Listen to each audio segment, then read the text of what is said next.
राम के जन्म भये चैत राम नवमी हो, चैत राम नवमी। राम के जन्म भये चैत राम नवमी हो, चैत राम नवमी। नरवा छिननया वैरन धगड़िनिया हो, घर धगड़िनिया हो। रानियन के चीर मांगई नार की छिनाउनी हो, नार के छिनाउनी।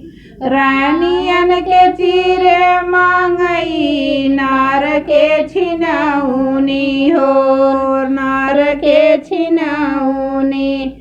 राम जी के जन्म भये चैत राम नवमी हो, चैत राम नवमी।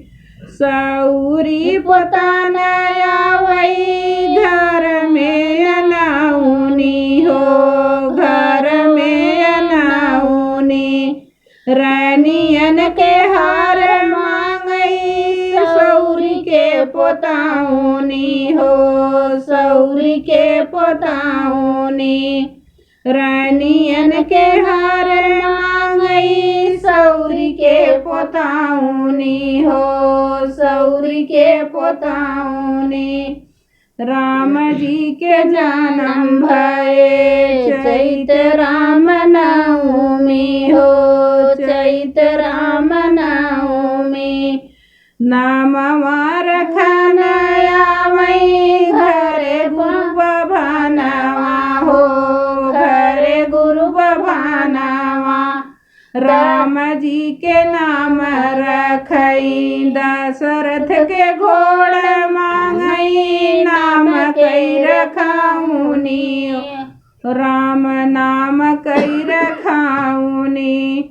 दशरथ के घोड़े मांगई राम नाम कई रखाऊनी हो, राम नाम कई रखाऊनी। राम जी के जन्म भये चैत राम नवमी हो, चैत राम